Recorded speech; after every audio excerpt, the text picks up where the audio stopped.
मैसूर बुला चले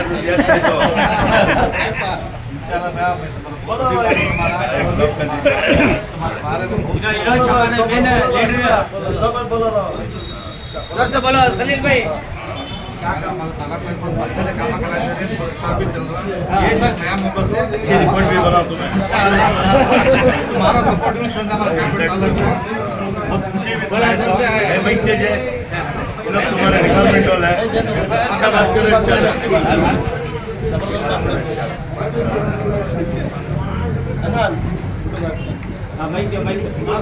मीडिया वाले का तो अच्छी बात करना जोर से बोलो ದಯವಿಟ್ಟು ಎಲ್ಲ ಸಹಕರಿಸಿ ಒಳ್ಳೆ ಅಂಗಡಿ ಆಗಿದೆ ಒಳ್ಳೆ ಫುಡ್ ಸಿಗುತ್ತೆ ನಮ್ಮ ತಾಲೂಕಲ್ಲಿ ಎಲ್ಲೂ ಇತ್ತಿಲ್ಲ ಈ ಥರ ಅಂಗಡಿ ಬಂದು ಒಂದು ಒಳ್ಳೆ ಫುಡ್ ಮಾಡಿದರೆ ದಯವಿಟ್ಟು ಎಲ್ಲ ಸಹಕಾರ ಇರಲಿ ಇದೇ ನಮ್ಮ ತಾಲೂಕಿಗೆ ಬಂದು ನಮ್ಮ ಅಜ್ಜಣ್ಣವರು ಸಪೋರ್ಟ್ ಆಗಿರಲಿ ನೀವು ಇದ್ದು ನಿಮ್ಮಿಂದ ನಾವೆಲ್ಲ ಇರ್ತೀವಿ. झाल्या